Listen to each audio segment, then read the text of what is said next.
Hey, it's Ben, and this is Drambo by BeepStreet. This is a video about a rack called Many Paths. You can download it from Patch Storage. It's a delay effect. There's 8 delays, and each kind of have their input and output gated on and off by a sequencer. So you can use it in a couple different ways, but I like to use it to make weird little patterns like this.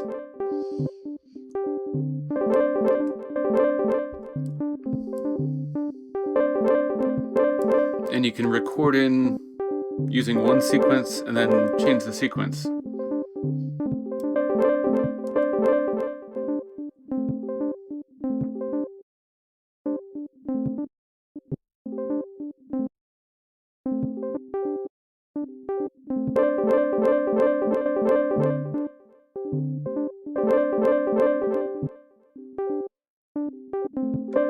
And then you can record over it if you want. So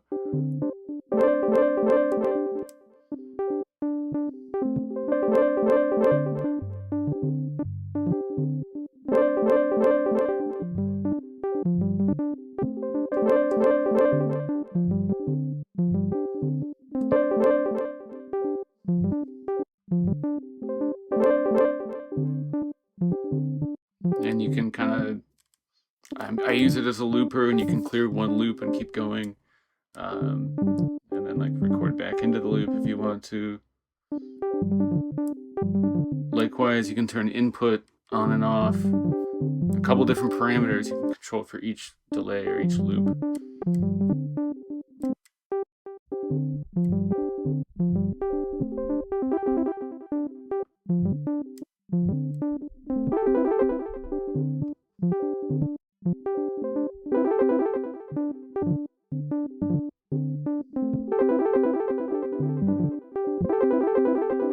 Okay, so we'll stop this. Okay, so let me kind of sort of go back to scratch. What you have are, again, there's 8 delays, and you can see where the delays are. They're in here, so it's 1 through 8, and each delay is having their, well, it's actually having the an envelope turned on and off, gated on and off, just with a gate signal through this sequence here. So at any one time, the gate signal is only being sent to one delay, and that means the input is only going to one delay, and then there's also an envelope at the end, and that's being turned on at the same time as the input envelope. Now there is a little bit of decay, and the decay can be turned up for your delays. So just because the gate signal goes away doesn't mean the input signal totally drops out. But by default, it's basically one delay at a time. Now you have 9 sequences by default. You can, of course, you can add more. And what I have is sequence 9 is like going from delay 1 to 2 all through 8. This 0 position is like no delay getting their input. So it does start on value 1 through 8. And then the other sequences 1, 2, 3, 4, 5, 6, 7, 8. If you wanted to, you could start just by putting sound into one delay. And by default, I do have feedback turned up all the way because I like to use it as a looper, but you do not have to use it as a looper. So you could have high feedback, but not infinite feedback. Now you edit the sequence here. You actually select the sequence with this switch. I couldn't figure out a way to do that like in the same layer, essentially. Now there is a little groove box, which if you want to use it, you can, but the sequence will always be in time with the drums on here, and you can open that up. It's just a couple flexies and some drum patterns, so you can customize all of that. You don't have to use it at all. The sequencers are being driven by a graphic modulator. By default, it's synced to beat, so you can speed it up. And you could have divisions of the beat, or like speed multiples. You could turn it to free also if you wanted to. Because all sorts of weird stuff happens as your sound gets like distributed among the different delays, I thought it would be fun to add a swing, so you can turn swing up or down, or like negative swing, positive swing, or no swing.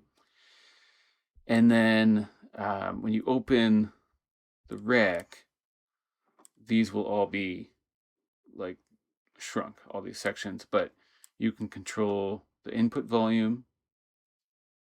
So either 1 or no volume, or somewhere in between. Input volume, the decay after, basically the decay of the envelope that opens up and closes for input going into the delay. Feedback of the delay, again, it's going to be defaulted at infinite feedback. Time, which is anywhere from 60 milliseconds to like the max delay time, which right now is 2.5 seconds-ish. And then output decay, so that's the decay of the output envelope. If you just wanted to hear a little bit of what's in the delay after you switch out of that delay in the sequence, you can crank up the decay a little bit, and then output volume, which is most of the time going to be at maximum.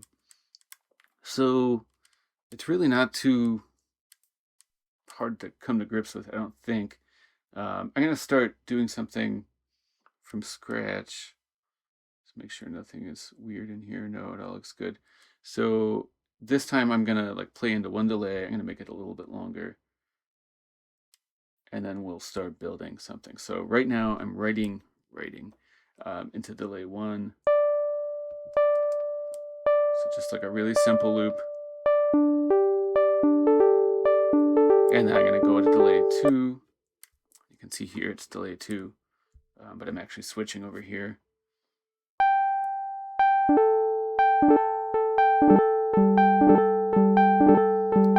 And let's do something a little bit simpler on 3. And now I'm going to use just these 3 little simple sounds, and I'll make something new with them. So there's nothing in 4 right now.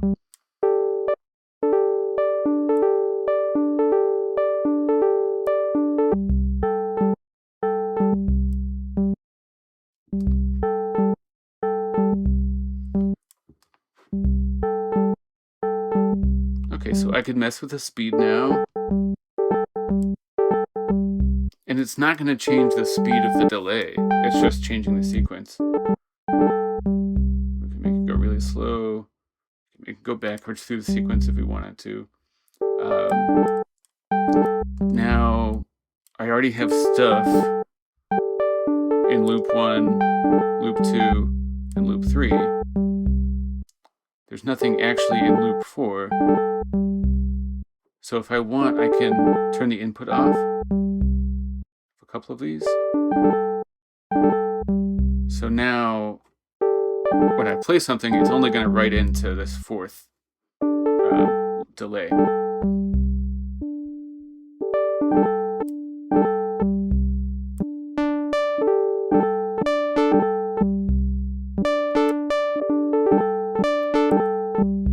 So that can be useful. You have a little bit of control there. It can be fun to maybe crank it up.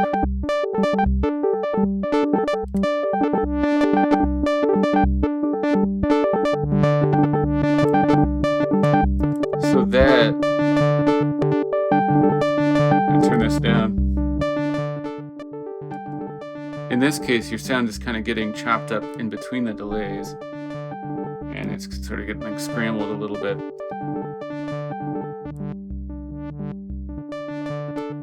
But you have all sorts of control. You can change time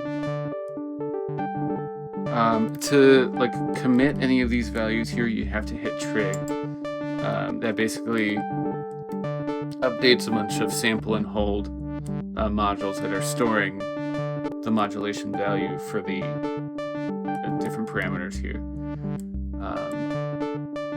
And that I picked this up from someone on patch storage. It's a really cool trick. Okay, so we will, let's do a couple more of these little.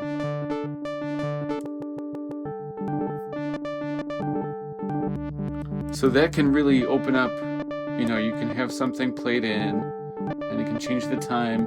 Occasionally you'll get clicks from either like shortening or lengthening.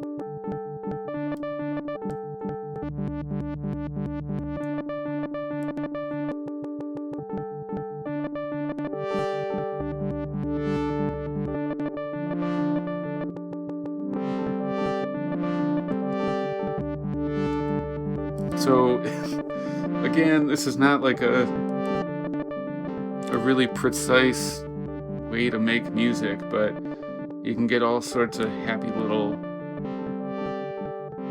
accidents.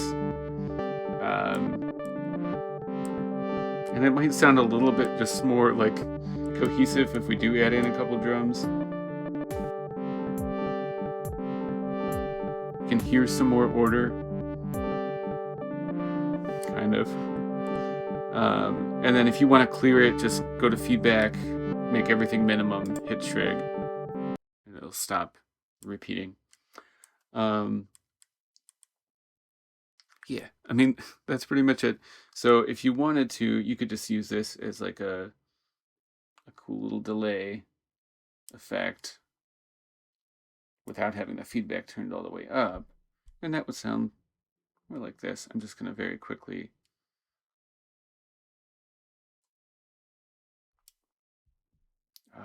mess around with a couple things. So maybe input decay, output decay. So this is going to just be a regular delay. It's not going to repeat infinitely.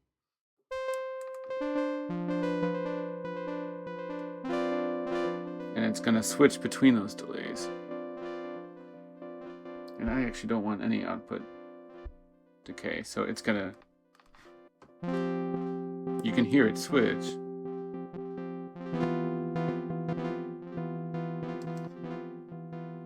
And we could go through really quick.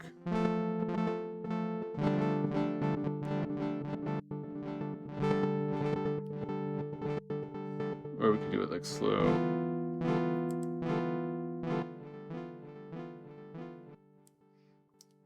So it doesn't have to be a looper effect. I have a lot of fun doing it that way. But you can really like hone in the parameters on different delays and then just cycle through them, or you can use this as like a sampler looper. Anyways, you can download it on patch storage. If you have any questions, ask me here. Pop in at BeepStreet. Have fun.